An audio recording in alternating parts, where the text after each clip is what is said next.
Let's have a cheers right now. Cheers for the beers, Stoan. Cheers for the beers. Cheers to Mike Stoan for keeping us juiced up. Cheers. We got some guests in the building. You guys want to introduce yourself? Let the world know who exactly we got up in the building. Motive in the motherfucking building. Yeah. Set2. Yeah. Fuck yeah. I just need to, check the temperature. Yeah. How much we can get it. Maloney, just turn that one. Turn that iPad. Just turn. There we go. Okay. So we got my man's G Wunder. And my name is G Wunder. G-E-E Wonder. What do you spell my name right? Get your game tight. And we got Set2 up in the building. Man, like set, yes. Yes, Motive sir. In the building. And you guys just dropped a new fucking album, which was bomb, by the way. So shout out that Livication 2. Yeah. Second coming. Okay.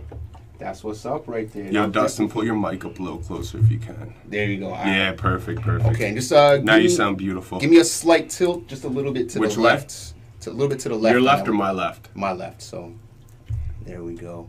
Just so we can get these guys a little bit more to the left.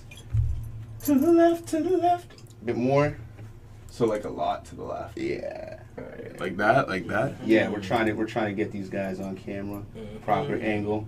There we go. All right. So you guys just dropped the album. Sorry about that. We're just getting everything set up. You guys dropped the album. We were just checking it out outside. I was showing Maloney because I did give it a bump, and this album was definitely dope. And Nice, respect. straight off the top, let me just shout out a couple tracks that were big up on there. Clean Up Nice. Okay, Big dope. Tune. Respect. I Big did Tune. the beat on that one still. Okay, Future Beats in the building. Yeah. That's what's up. Shout out Future Beats in the building. Word up. Man, what is going on here? Why are we choppy as hell? We choppy? A little bit choppy. ASAP choppy? ASAP choppy. Yeah, so definitely Clean Up Nice. Try a Ting. That came up on my new radar, like new tracks that were released a few weeks back. Dope. That one's definitely out alive. Saga Boys was dope. Nice. More Leg Room, you know what I mean? Definitely Respect. killed that album. Good. He liked the single. Much appreciated. Yeah, man. Set definitely killed it. Respect, Yeah, bro. man. Respect, big You know what I guy. mean? You guys killed the Future Beats. You know what I'm saying? You guys are definitely doing the damn thing. Messiah's feature on that track was big too. Respect. You know what I'm saying? So I was definitely, I was liking that shit. Yeah, shout out Messiah, man. You know what I'm saying? Shout out everybody on the label. You know what I mean? Because I've been fucking with you guys for a couple years now. You know what I mean? In and out a lot of shows. Seeing you guys, especially you. Yeah, you know what I mean? Like everywhere. You know what I mean? Pop up, man. you're always there. You know what I mean? So Same definitely with like yourself, seeing though. these. Exactly. Yeah, I remember when you came out to my release party a few years back, and you definitely set the stage on fire. So and then you killed it with that live band and everything. Thank you very much. I appreciate that. You know what I mean? And yeah, man, that's what's up. So you guys put out that new album, but you know what I mean? Like you put out a lot of work, G. Like how do you keep up this ethic, bro? Like what's the secret here, man? Because you putting out. And it's like We're only just laughing because we already talked about it last time too, Like fucking 10 albums a year? Yeah, well, it's minimum 3 You beat albums, Mocha only. Nah, Not yet? go that far. But I always, whenever this topic comes up, I reference Mocha because I look to Mocha. But I mean, realistically for me, it's just I'm always making my own beats. Like I have more beats than I make songs. Yeah. So imagine how many songs I could make. Yeah. You know what I mean? If I really, You don't gotta look for beats like other. I don't have to look for beats, right? Yeah. So the fact that I made my own Inspiration's beats, it made me like made other producers come to me and give me beats. So once I have beats, I can make songs. Yeah. And you're working with almost everybody right now. You think so? Locally, anyways. Appreciate I've been that. seeing that, man. That's like, that's good feedback. I appreciate it. Like what? almost everybody's got something connected to Motive music, 100%. whether it's former or present. You know what I mean? Correct, and it's either they're signed or we're doing a show or it's a feature or I'm producing it. That was the plan from the get go. I'm just trying to spread that across Canada. Yeah. Oh, Crazy. Uncle G. Yeah. Make It's some your noise for unks. Uncle G. Yeah. Appreciate it. Your Uncle G Wizzle in the building. Hey. So, well, do we dive head first into some shit? I guess so. Like. I feel like we need some laughs. Yeah. And then we can Yeah. Uh-oh. keep So diving in and out what's of- on the docket keep today? diving in and out of these muddy What's on the waters. docket today? Shout out to Red Man. Yeah. All right.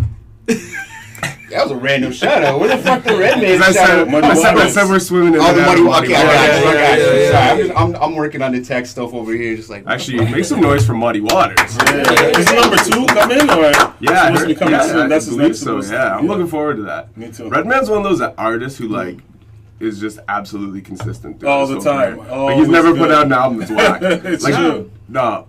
Not He's at put all. out like 1 or 2 albums that I'm like, it's not your best work, but Yeah, like but still dope. pretty much everything's consistent, like from jump to. Yeah, it's alright. And he gets better as he gets older too. Yeah, he's dope. He's dope. I agree. I Like- like a lot of his interviews too. Like Yeah, he's he's- dropping jewels. Yeah. Like for younger heads, and it feels like he's connected and not like doing the regular Old man head. Yeah, you know what I mean. Yeah. Like it feels like he's real connected. Like Yeah, man, he would be the sickest person to interview. I feel like. I agree. Like he would be fucking hilarious. Yeah. I agree. he's probably the most consistent as far as like output and maintaining that status bar rapper. You know what I mean? To Yeah. really come out. I mean, he predates Wu-Tang. He predates Nas. He predates a lot of these dudes. He predates Biggie. That's You know what I mean? He was like 92, right? 92, Yeah, 91-ish. Like, 91-ish, if I'm not yeah. mistaken, this dude got Rapper of the Year and Rookie of the Year, like the year he came out in the year he For first Source? dropped his Source album. Awards, or what? Yeah, I think so. Back in like 91 or something, you know what I mean? And there's that legendary picture of him, Biggie, and Pac,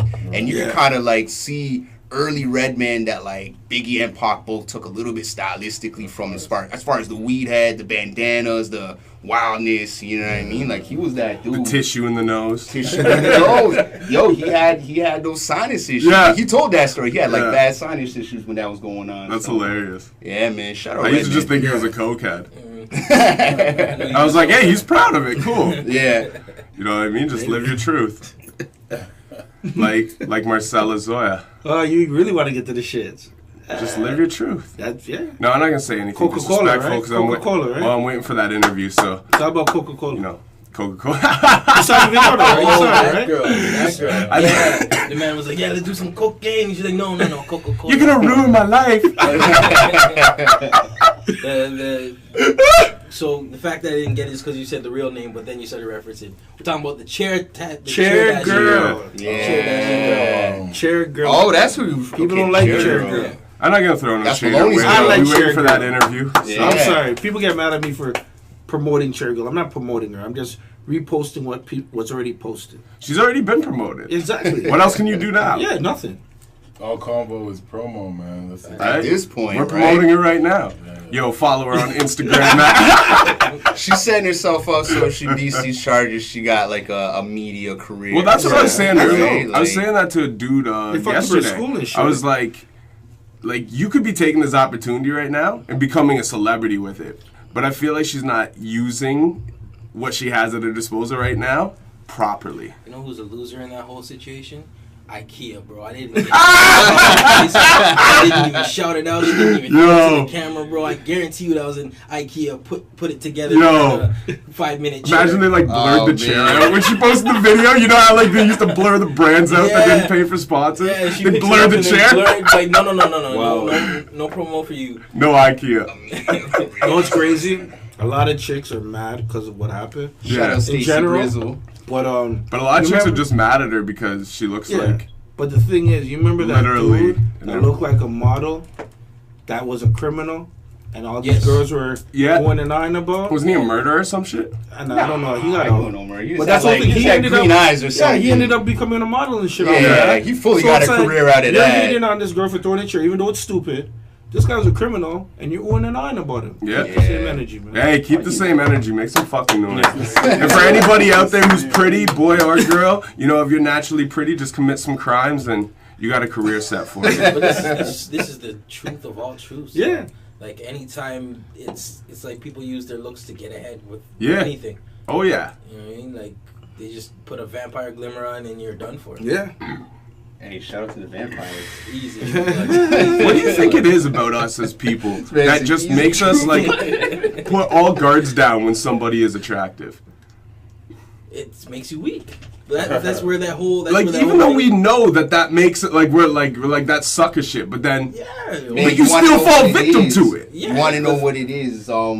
Humans are naturally, like, if you ever notice, you can look at something and see a face. Yeah. So what it is, it's a natural defense. Why babies are cute. It's because if you found, you I know, think say, babies are ugly. Okay, But we'll continue. Some babies might be ugly, but you know what I mean? Like, if you were to find, like, an abandoned baby back in the day, the cuteness factor would be like, oh, these cavemen wouldn't kill the baby. They'd take and be like, oh, let's take that back in. We're gonna raise it and we're gonna protect it because it's so cute or whatever, right? So a quote-unquote attractive face, get your guards down because, like, the natural instinct of, like, oh, you know, it's cute, oh, it's attractive, you know what I mean? They're not gonna hurt me. It's just, Is this why lions are the king of the jungle? Probably. Because you're like, oh, look at that majestic creature. It's like, oh! And now your face is gone. Face off. You're fucking Nicolas Cage now. Face off. Shout out. Face off. Yo, that's a bomb movie, by the way. That is a good movie. I remember a few of it when I came out. It was, I guess, too young to kind of take in the. Okay. The actual but I still enjoyed it. Yeah. I still enjoyed it though. But, what was his name in that movie? Oh man, I've referenced it. Oh man, yeah, he has such a dope name in that movie too. What was his name though? That's gonna. Oh my god, yo, and man, I have a bar. Someone's gotta Google it's that. It's the punchline. Nicolas Cage. Nicolas Cage killed that movie. That's like one of the few Nicolas Cage movies I could watch. That he actually acted. Yeah, and be like, all right. I know the movie I didn't. Who are the worst actors of all time? Nicolas Cage. Keanu Reeves. No, man. He's pretty bad. I don't know. Yeah, He has. He's a character Canadian, actor. Matthew McConaughey. Hold on. There's a difference. There's character actors, and then there's actors who really delve into it, like Leo. Yeah. Like Leo. Leo, hands down, is the best. There you go. I think. There you go. Leo's good. Will's good. But I'm gonna give you an unpopular opinion here. Okay. And people are gonna get mad. All right. There's character actors. Right. Do you know who is people awe over? Who is a character actor? The Rock. Someone who's been in this game a long time. He's a legend. Internet? Orson Welles. What's his name? Goodfellas. All of those De guys. Niro. All De Niro. three Yeah. De Niro. All three of them. Isn't that good? All three of No, them. but De Niro has some movies. No, his personality makes you love him. He's not the best actor. Godfather 2? Come on. Godfather 2. He killed it in Godfather 2. He's good. He's really Casino? good. But it always rides the same border. He's either the dad of somebody in crime or like Still the cop, and it's close to crime. It's always crime. He's One either on side. one end of the same spectrum every time. Well, that's why I like A Bronx Tale, because in A Bronx that's a Tale, classic. he's a bus driver trying to keep his son away from. Yeah, but he's the dad of the kid in the crime family. You know what I mean? Like he's still like he always rides that fence. Like he's like, you know what I mean? Jason Statham's probably the worst actor of all time. You can't say worse. He's a character actor. You can't say But worse. he's the exact same person in every movie. Man, the worst actor of all time. He should have just been signed for a contract that like every movie you do is like a he's a continuous model. part of a series. He was a model, and then he became an actor, right? So, you know, whatever, transition, but he's decent, man. I like Crank. Crank's a good movie. That movie is good. Lock, Stock, and Two Smoking Barrels and That's a Snatch good are movie. He's two been in dope good fucking movies. Just him as an actor. I feel you. Yeah. Guys are the Don't fit in the typecast, Meg, right? though. J-Lo might be a better actor. Oh my god. She does pull off the fake booty. And Actually, you no, it's said not J- fake. It's Wait. not fake. My bad. It's not fake. Whoa, we're saying J-Lo's booty It's is fake not up in there? fake, but it's probably enhanced. Really? Surgically? It's possible. Not surgically. Well, like, she's not like- like implants, but like you know how they take the. What is it? The injections Like from lipo. one, Yeah. one from one Shots. place from the next place to Well, another did place. she always have that booty since Living Color? Yeah. Yeah. Yeah, Is it even shit. but bigger? it's the booty's not what it used to be. Oh yeah. Like She's also 50. I was just though. gonna say she's pushing 50. She's like 50, 51. She looked so- good for 50. oh fuck Yo. that She shit. was great. Anybody see Madonna lately? No. Oh man, she We been don't look, want to. she's been looking like a train wreck. I saw that one picture After from the what movie. was I love that woman, but I feel you. After that whole Drake biting his tongue Was that? It was shit. some weird shit she been doing. Oh, with the fake ass shit. Oh, yes. She's always been doing some weird shit. Horrible, Always been doing some bro. weird shit. Shout out Madonna, That man. shit. Please, See, I this hope is- that shit is removable. But who looks But yo, Right, this is where you don't When I have was- yes men around. Yeah. Ah! Like that. When you're that rich, It doesn't even matter. Yes, man, everybody's they're gonna get a say check. yes. And I mean, I would like an interview with her someday, so I don't want to throw her under the bus. But can we be honest about Lil Kim here? Oh fuck her. Oh, I mean, I fuck her as an artist. I love her, but I don't know, man. She fucked up. But she's got mental health issues, though. Yeah. Look at all the trauma that she's been through with like the whole Biggie thing, and I True. guess everybody in her life, like Mm. probably deeper stuff. Like I haven't read Yeah. into her. Like Most story. actors and musicians go to heroin. She went to Plastic. Plastic Michael surgery. Jackson route. Trying to compete with Sammy Sosa. Oh, shit. I'm just saying. Casper the fucking ghost. Oh, Tell me man. you guys What have the seen fuck's Sammy going on? Is Sosa. Sammy Sosa a glow up? Have you seen guys ever seen what Sammy Sosa looks like? Yeah, what happened with him? Man? Like, yo, that's what happens when you play with cakes, bro. You throwing it around in people's faces and stuff. Yeah. That's what happened. He just played that game, the cake game. Wow. Yeah, Sammy Sosa, he looks like Casper the Ghost right now. But that's mental. Oh, he looks. I mean, that's, he looks like the fucking Michelin. But you know what? That's also slavery, something. That's also something like, you know what I'm saying? Because Spice did a whole thing on that, and we know that that's going around big time in the islands, right? You know what I'm saying? So there's not just the islands in Asia, bleaching, Africa, Asia, India. You know, Sammy Black Sosa. China brought her thing to Africa. Her cream, like. But weren't they saying that she actually did it? So they were like, "Oh, what is she doing to her skin?" But she didn't really do it. No, she did a social experiment. Yeah, so she did. Oh, Spice. I like what she did. That was a good one. You know what I'm saying? Like, she just wanted to show the people the dangers of it alone, because she went to the doctor to get the whole consultation of it, and the doctor was talking about, certain harms, and she was like, I'm not doing this if I can get this harm or whatever. You'll get harmed by this or this cancer or whatever. But people still go through it. The Vibes Cartel. You know what I'm saying? Of course. The crazy shit about people changing their actual pigmentation is like, people of certain ethnicities have certain features. Like, it's like when a white person tans way too fucking much, like, they look awkward as shit. You're like, you look like a burnt piece of bacon. You know what I mean? Like, you don't look ethnically like you are of I saw this any other Facebook. Like, you just look like a toasted white person. But, you know what I mean? Yeah, it's like when black people bleach their skin like Sammy Sosa degree, it's like, you look fucking weird, man. You look really fucking weird. There's different kind of white, though. Like, there's people who tan that are white and turn red. Right. Then there's some that tan and then they actually look like... Yeah, because there's something in their ethnicity that actually has... melanin. But they still be, like, in the world, they'd be labeled as white. Yeah. This would be an example, like, that there was a white girl that everybody was saying is trying to appropriate black culture because she was like tanned in her pictures or whatever the case. But people are saying that she's still in black culture, but she still looks like her. Like, who's to say that she just doesn't go into the sun and tan like that? Yeah. Is she still in black culture? Who is this girl? Who are you talking about? It was on Facebook? It's not on Facebook. It was online, and people were dragging her forever about it. I think I saw it. Do you know what my problem with the whole idea of appropriation is? It's the fact that now it's one thing if it's done for profit. Like if you're a culture vulture and you're diving into things you don't belong in. Right, but appreciation. But yeah, if like you genuinely. The reason we live in the Western world, we live in Canada, America, is because you have freedoms as a citizen. You go to some countries, you have to dress a certain way. Right. You have to, you know what I mean? These things are they're part of your culture because they're forced upon you, basically. Right, You know what I mean? That's part of the freedom of living in these countries is you can do whatever the fuck you want. You hang out with a Jamaican guy and you like his swag shit, you know what I mean? You learn how to speak patois, whatever, cool, do your thing, you know what I mean? You like fucking, you know what I mean? All your best friends are Asian dudes and shit, and you wanna, I don't really know what you can do to be more Asian except like, race cars, update your car. Import, man. Imports. Credit. Sorry, to Elgin Mills. Learn how to play that dance game at the arcade. Right. Pacific Mall. Take a selfie stick downtown. Yeah, so all those things, if you want to do that, is it appropriation? No. What, a selfie stick? The thing is, you're not doing it for...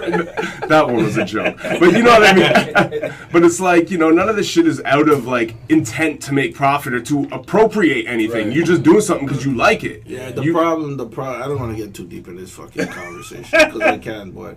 The thing is, like, if you don't like appropriation, go move somewhere where you have to act a certain way. The problem is it's the double standards. When one group does it, they get demonized. Yeah. And when one group does it, and they get praised for it. Right. And that's the problem, right? It's not the person that's doing it. It's the problem. It's a society that made the problem for someone to be like, oh shit, I got braids, you got braids, but I get fucked around with. I get looked at as natural. I can't even get a job.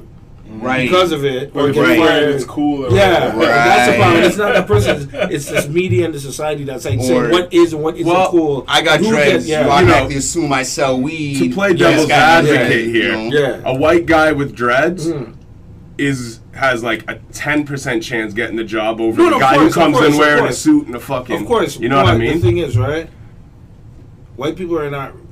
I'm using white people as an example. They're not demonized for that. No. They're not viewed as a target by the law, like automatically. That's where the law is a whole nother shit. Yeah, that's what the law is racist shit. Yeah, that's the most on the surface level. But I'm just talking about appropriating what people are calling appropriation. You know what I mean? Yeah.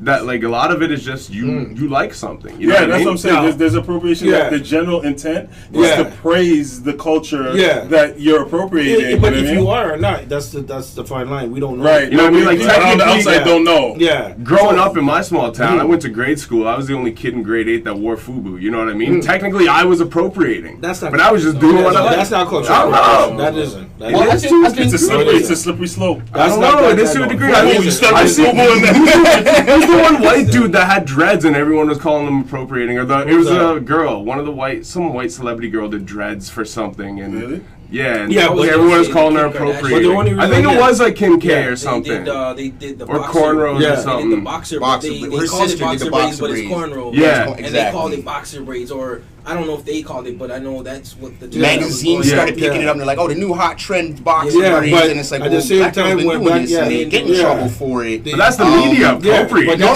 that's what I said. It's not the person; it's the actual society. It's the society around. Right. I'll give you another example. There was a black girl who worked at Zara. I don't remember which mall. It might have been Yorkdale or whatnot. And, black girls, their hair isn't the same as white girls. So not all of their hair is going to come down. No. And in Zara, they had this thing where she wasn't allowed to wear her hair up. And she's like, well, my hair's too short. You know what I mean? Like, it doesn't come down or whatever. Yeah. So she was getting in trouble for that and lost her job based over her hair. Lost her job? Yeah. She could have fought that shit. Lost her job. You wouldn't want to work there after that but anyways. But the thing, there's even at this point, there's legislation.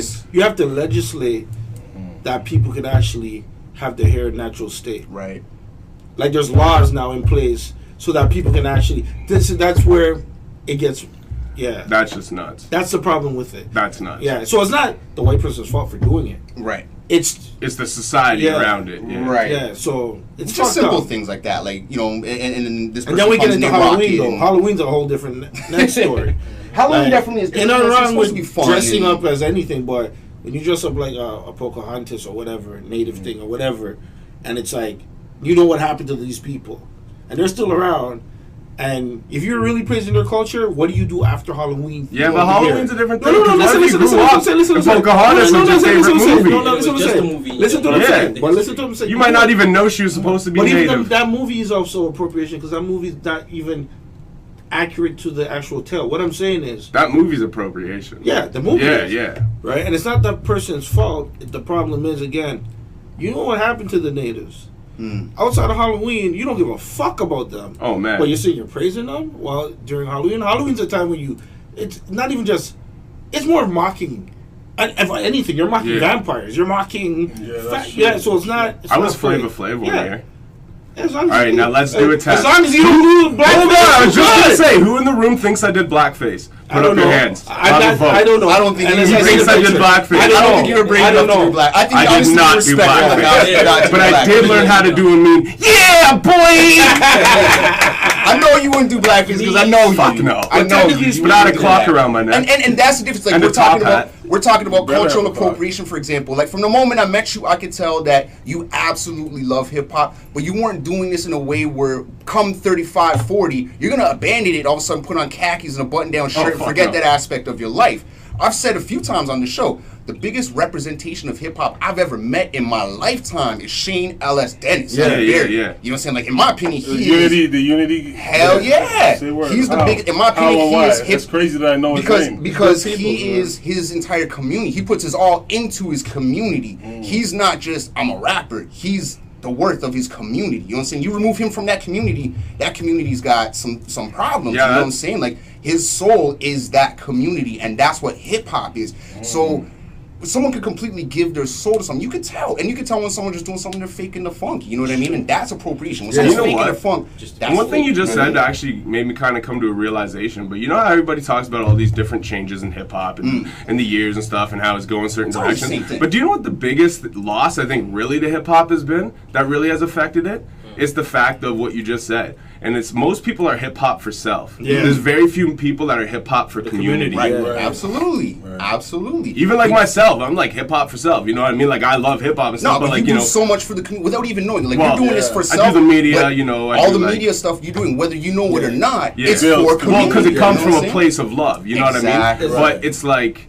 And that's the difference between Yeah. you and someone who's going to sit here and say, oh, man, rap sucks today, blah, blah, blah, this and that. I miss Dr. Dre. I miss, Wu-Tang. I miss this. And they don't even give 1% of anything that's out today a listen to be like, maybe that's actually kind of dope. They're not hip-hop fans. They like rap from a certain perspective of time. You're doing it out of love, and that's the difference between a rap fan and a hip-hop fan. You know what I mean? Yeah. That's why we got to big up Vlad. Like, a lot of people, he's a culture vulture, he's a this, that. shut him But out. he comes from the essence. Man, he grew up breakdancing when, like, the only record on the radio was what fucking... And he's one of the few white boys that was part of the culture. Yeah. And grew up in the culture. Yeah. Now you can look at him as, he's this guy with a media thing, and he's making all his money off of black stories. But majority of people in the rap music are black. Yeah. I think. And did you see the two guys that own Genius? Oh, man. They're two people you don't want representing culture. But didn't Nas invest in the Genius? Like, yeah, he did. Well, I always thought it was his thing, but he's kind of the face that's like used to sell it. Yeah. You know what I mean? Or no, but he's... Oh, yeah. Minority investor or something. Exactly. Kind of like the same way that, like, the whole Barclays thing, and now people are getting really pissed off because it kind of fucked up Brooklyn really badly and the whole... But Brooklyn was already fucked up. Man. And they used Jay-Z as the face to sell the idea, and then he basically bought himself like 1%, right? Yeah, and he got bought out like immediately and just like flipped a huge amount of money. Took like 1.5 million or something real quick. Like he has nothing to do with it anymore. I was gonna say back to Vlad. Like the only reason why I think people beef with Vlad because they're willing to sit in front of a camera and snitch on themselves. Yeah. And then because he reports it, they're calling him a vulture because of it. But you have people that are willing. Yeah, they're hip hop. They're not forced. They're willing to sit in front of him because he's given the platform. Right. But that's always been hip hop culture. They do it in their music. Yeah. What's the difference between doing it in the music versus doing it in front of a camera? Yeah. Right. So that's a big thing. Like people in hip hop, especially when it comes to like some street aspect, they'll they feel like it's cool to say it. But then when other people repeat what they say, then they're the snitch or... but you said it! And the thing is, Vlad has been doing this forever. Yeah. It's not like he just started, you know what? I'm going to interview all these motherfuckers and make money off of them. And this is why I think Joe Budden, I got mad respect for Joe Budden. And I think he's got one of the best comebacks of all time. But... Did he ever really fall off, though? Like, I feel like he never really, fell off. Man, Pump It Up was a record. He had a very underground career from that point. I feel like maybe he didn't live up to his full expectations. I don't feel like he really fell off. He always had that potential. No, he was a great artist because he kept it. He kept integrity and started making records the way he wanted to do. He didn't want to be the Pump It Up guy. No, that's what I mean. He didn't want to keep following that trend. I think he liked his cult following more than being that Pump It Up guy because if he really liked his cult following that much, though, he'd still be rapping. I feel you. I get what you're saying. Once something else seemed like, well, he does. I think it's also hard talking shit. Yeah, exactly. Makes a lot of money. That's what he's best at. Budden's a good rapper, but he's a way better media person. That and putting so much of his personal life into his music probably took a toll on his personal life at the end of the day. Like, you know what I'm saying? You're gonna talk all that shit about your family. It's gonna come back. Like his son. I know he's working with his son doing stuff, but his son put out a track of this and whatnot. But it's gonna take his toll on you. You know what I mean? Yeah. But regardless, I don't think he really fell off. I just think he didn't blow up the way some people expected. No, exactly.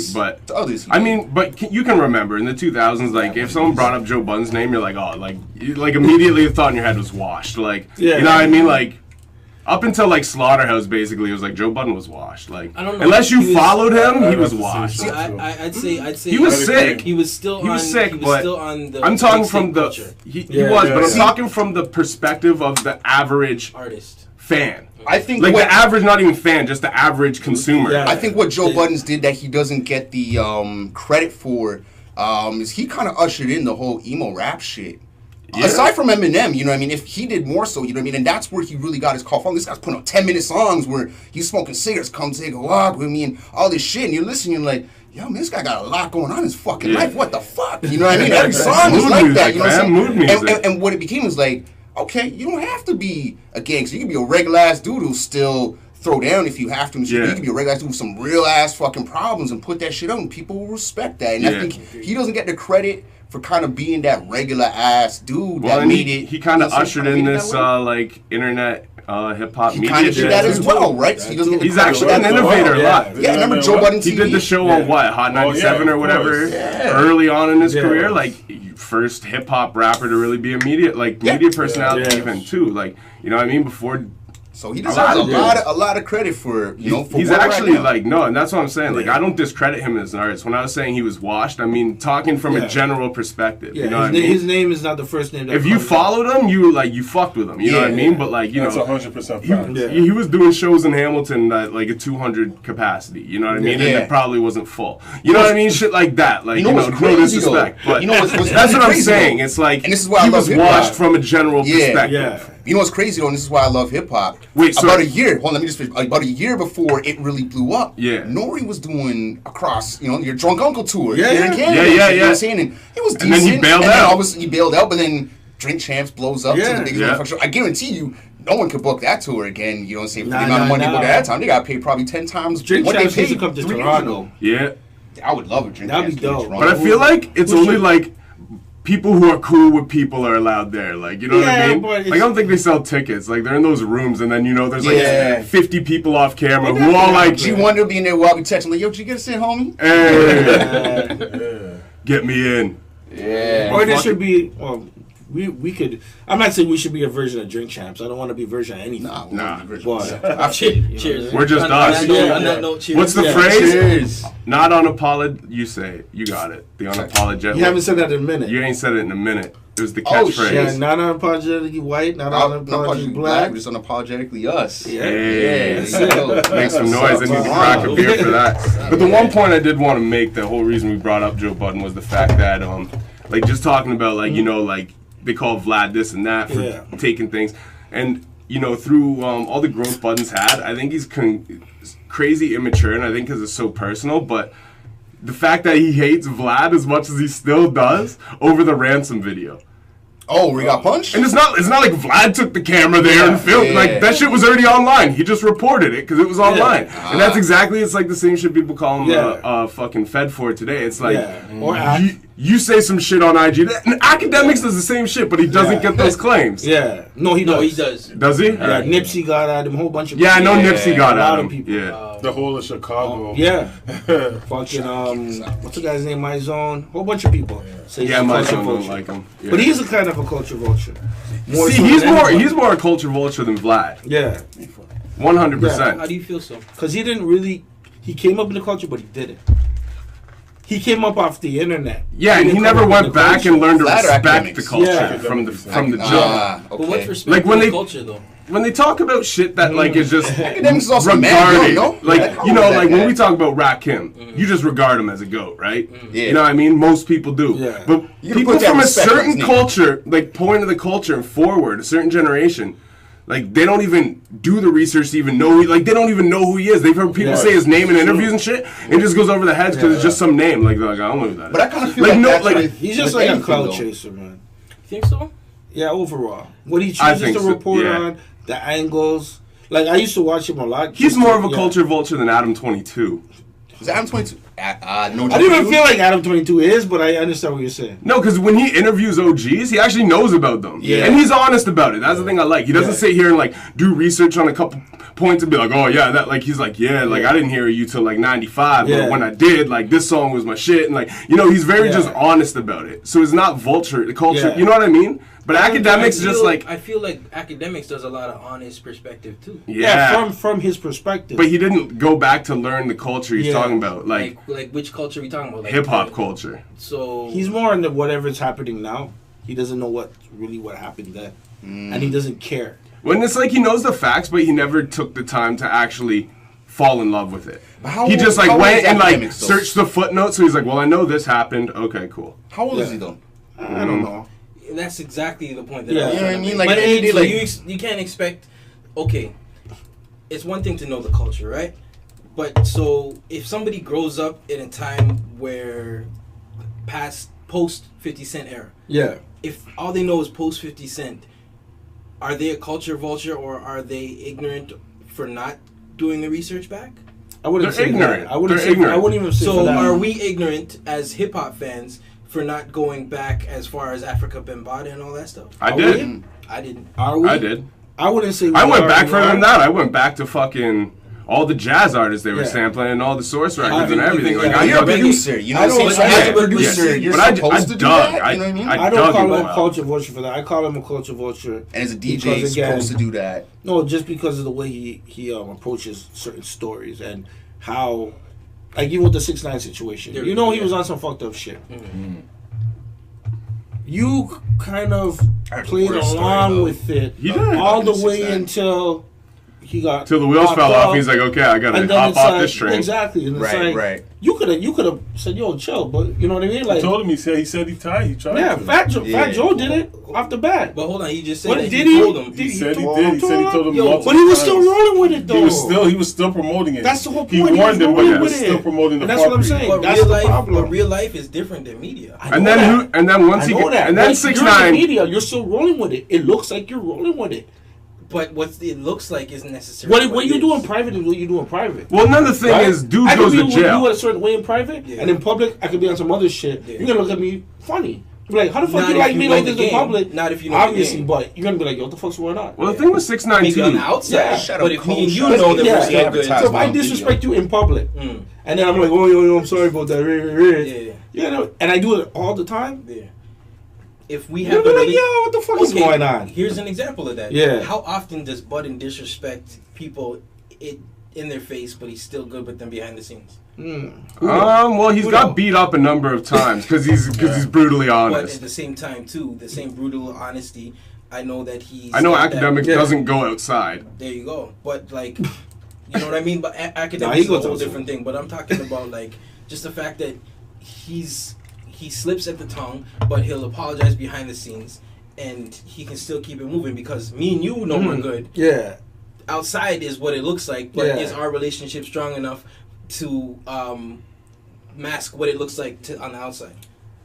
Can that happen so much in well, that's the thing. That's what makes Budden great is that like someone he's cool with will drop something, and if he ain't feeling it, he'd be like, "It was alright." Like he'll be honest. He's like, you know, and then sometimes he gets his shit. I find like Act is not that honest. No, if he thinks you're cool with, if he thinks you're his boy, he'll ride. Act to me seems real skittish. Like to me, it seems like he's real young. I used to watch this shit a lot.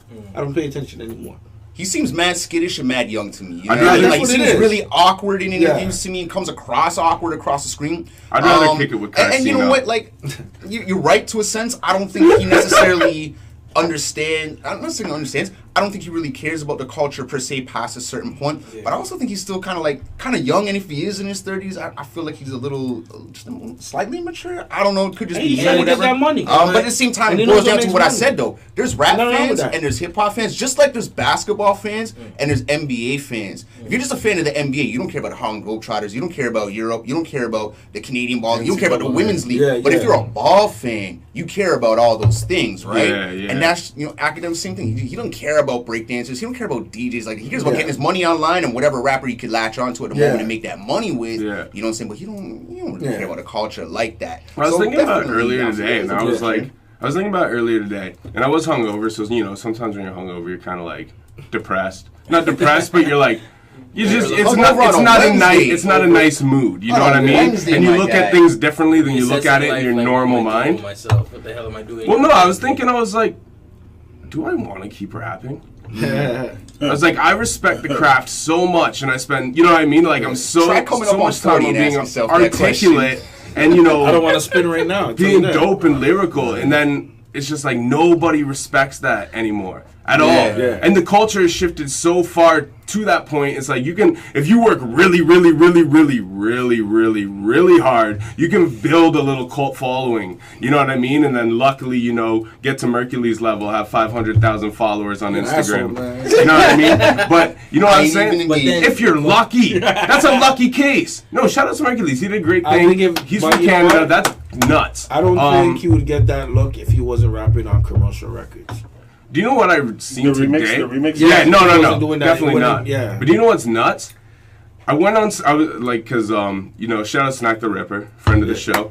Yeah, shout out so he posted a thing with him and Ari the Rugged Man. They just shot the video. Oh no, sorry, he just brought him out in Berlin to do the knuckle sandwich joint. Shout out Lee Solo, who's out there. Hey, big yo, that's definitely. Shout out to Shot by Solo. He's been killing it. Yeah, you know what I'm saying? Like, we went to Dominican together. Okay. Oh word. You know what? Here's what I gotta say about my dude Lee. This guy took a loss in life and turned that shit into a win. Most people would have took that loss and they would have been done. He was like, you know what?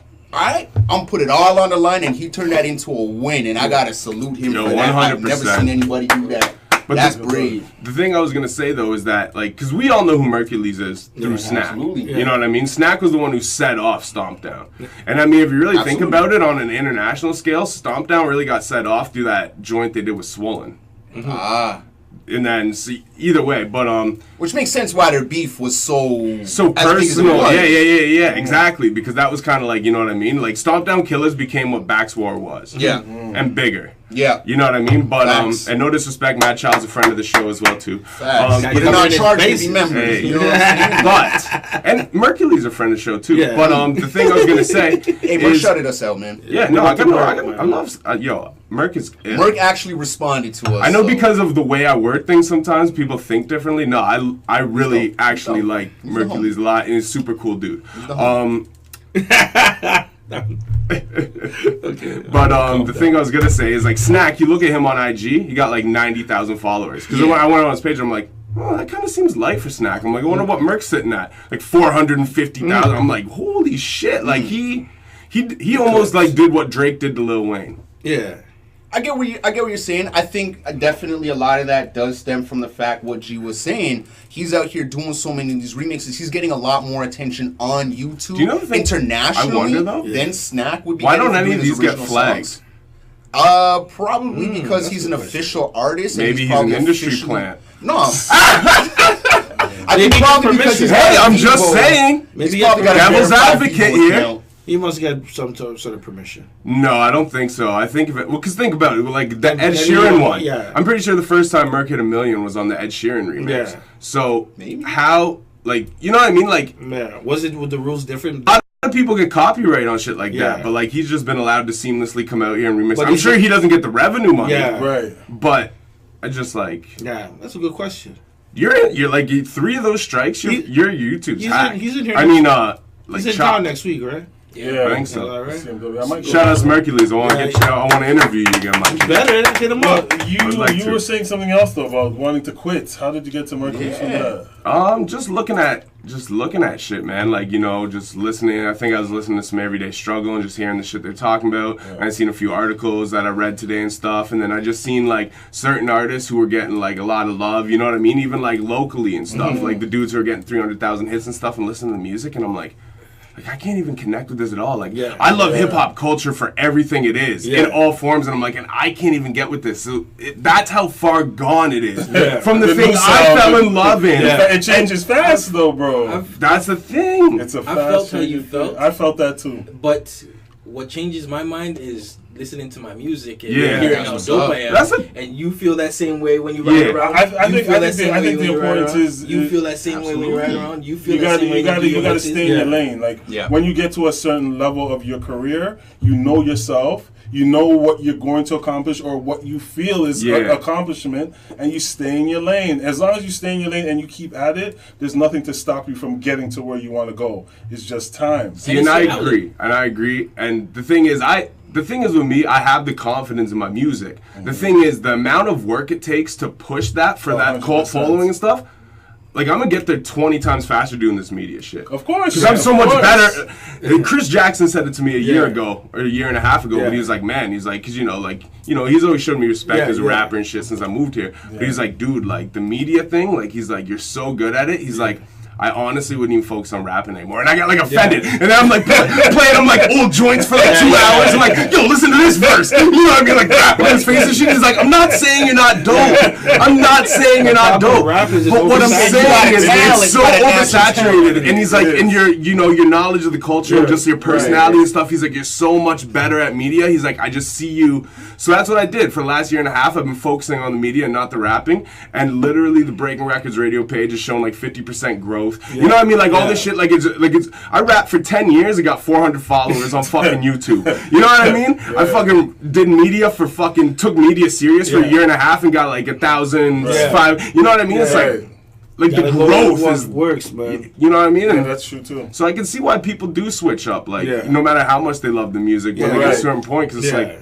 It's a fucking point. Man, but if you love it, you still do it. Still hip hop. If you hear a beat, you can still be like, I got to snap on this. You know what I mean? Like, and that's what I'm talking about. Like, that's always gonna be your base. And everybody's got to expand too, right? Like, you got to expand into different joints. Absolutely. What I would say to you, man, is number one, step outside of your safety zone. Step outside of the box. Start experimenting with I've been things. doing that a lot lately. What I'm working on. But number two is I mean. You're a baby compared to the rest of us in this room. You're not even 30 yet, my dude. And to be honest with you, I lost everything. 30 is like a washed age. No. Nowadays, check this out, bro. Check this out before you even say that, because I lost everything in my life at 30. I lost my fucking dreads that I had at 30. I lost my band that I invested damn near like $50,000 into. Damn. I lost my roommates because they were my band. I lost everything and hit the hard reset button, started DJing, and got back into this shit to build myself up to where I am here. You know what I'm saying?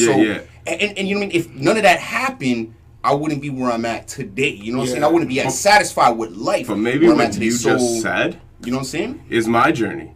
And all the time and years invested in rap, and that's my trials and tribulations to get to do media. Of course. You know what I mean?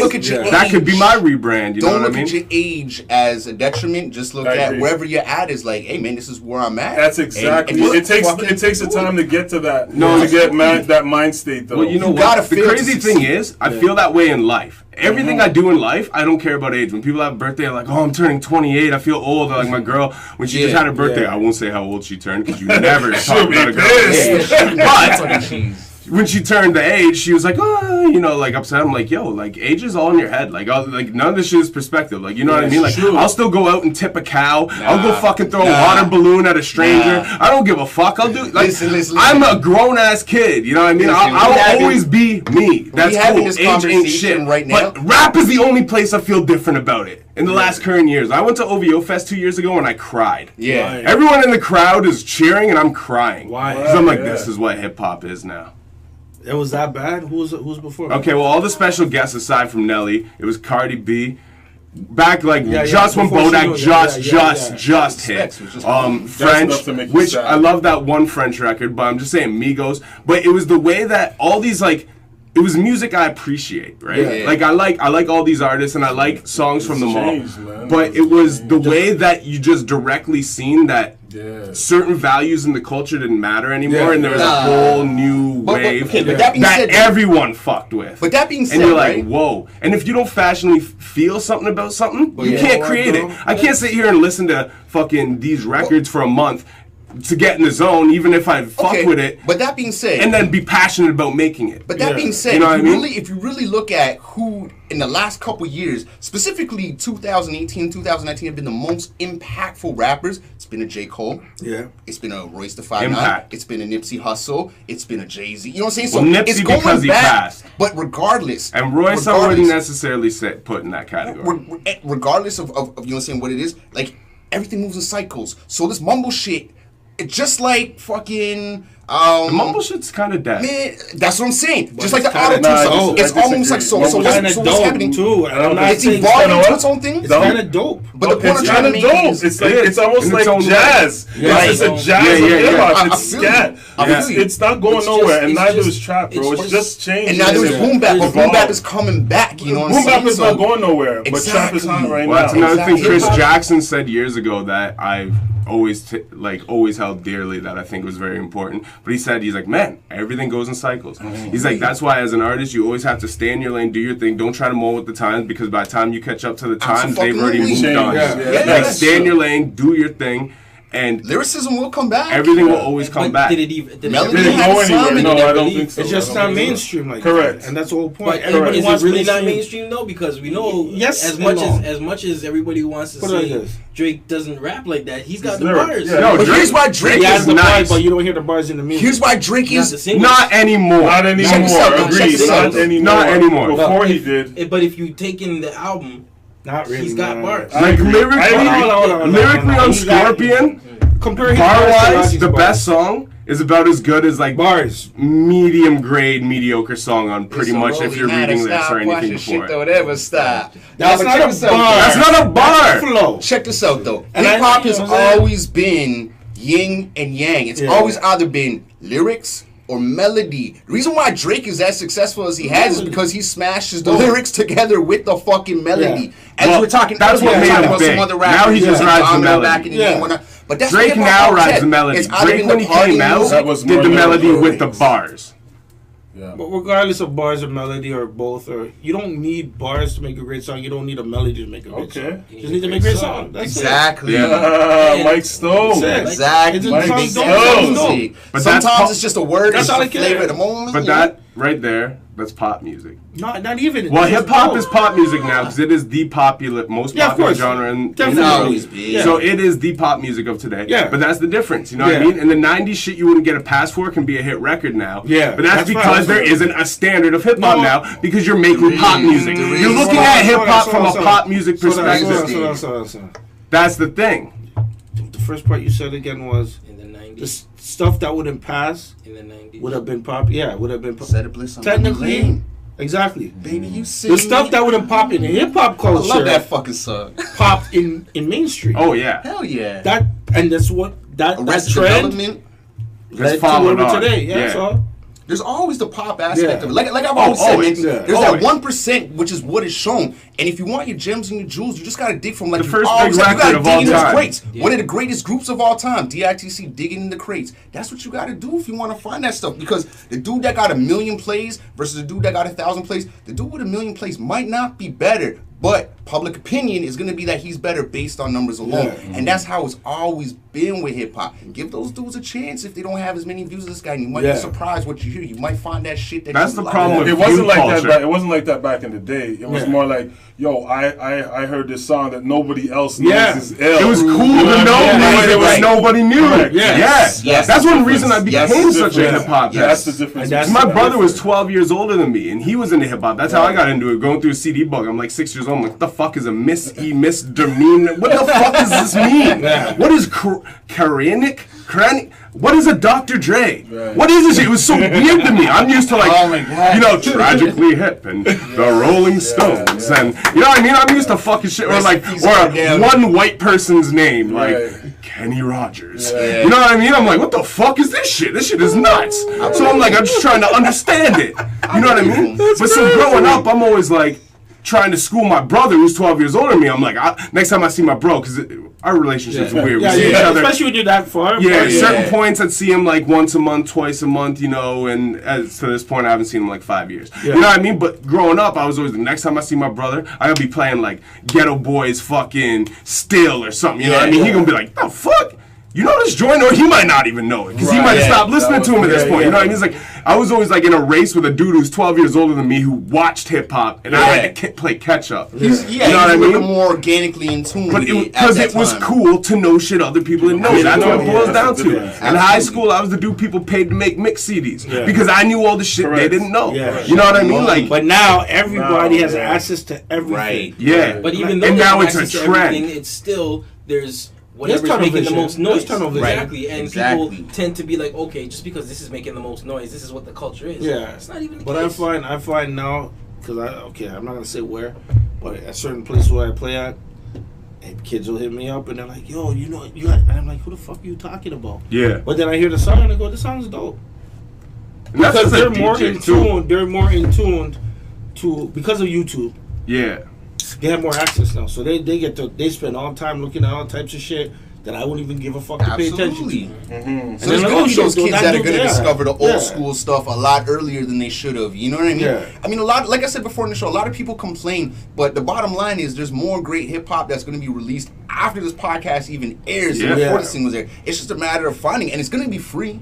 You know what I'm saying? We can listen to whatever we want, and if we don't like what's out there today, we have a whole back catalog available to us now for free, minus maybe the mixtapes. So we have so much that we actually have that we're getting selfish. Yeah. We're getting greedy. We're getting to the point where we don't even appreciate. We're trying to hold on to it like this is ours to everything, because most people only listen to maybe the same 10 albums. You know what I'm saying? Yeah. And then they complain nothing new comes up, but they have their 10 favorite albums, their 10 favorite artists, and they don't want to step outside of that box. But do you know what? The one thing I can say about him, that's not necessarily pushed by radio or not necessarily got a YouTube top hit, or you know what I mean, or it's not like sponsored on your Instagram. Or so we got to get back to what G was saying, which is you heard that shit before anybody else, and you're hyped to put your man onto that. But you know what though? Those days are over. Because of the access. You want to know too? Also because politics. Yes and no. People, yes and no. Especially when it comes to a market like Toronto, certain people won't praise certain dope music just because it's from a certain way. Right. Yeah. Absolutely. You know what I like mean? the same way Drake won't put on a rapper who's dope because he's scared of competition, but he'll put on someone with shooters.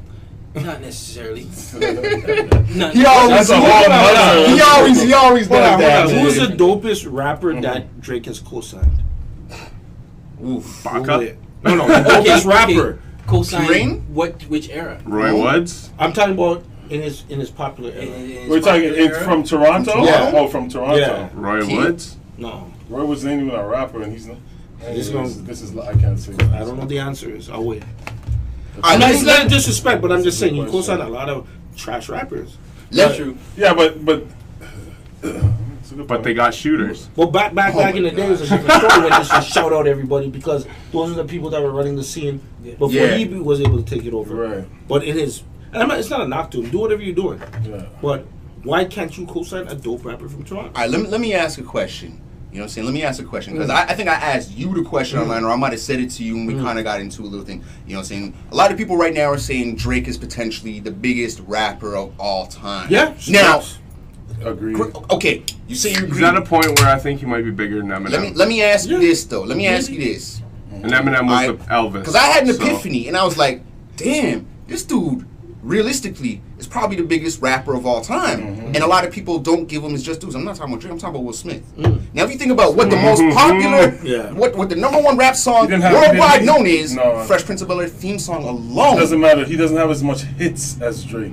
He has hits. Yeah. You got hits for days. He has mad hits, but not as much as Drake. Now, okay, and he didn't make crazy records. I'll give you that. However, the Fresh Prince, he's a the big Fresh Prince star. that's what I'm saying. But that's because of movies and shit, though. He might be the only rapper to ever start acting and be able to go platinum afterwards. He started as a rapper first.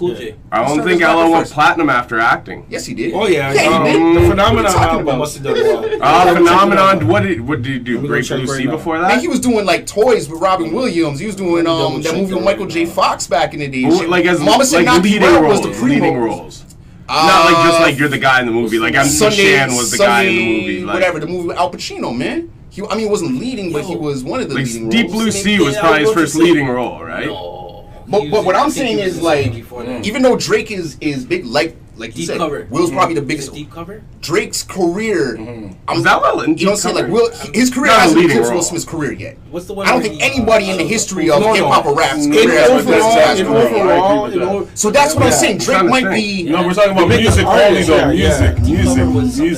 Music only, yeah. Music only. He mashed up. But I think at this point, long time. He mashed up a lot of people. He mashed up a lot of people. No, but you know what? I've argued a few times though. Like the biggest rapper. You know what I'm saying?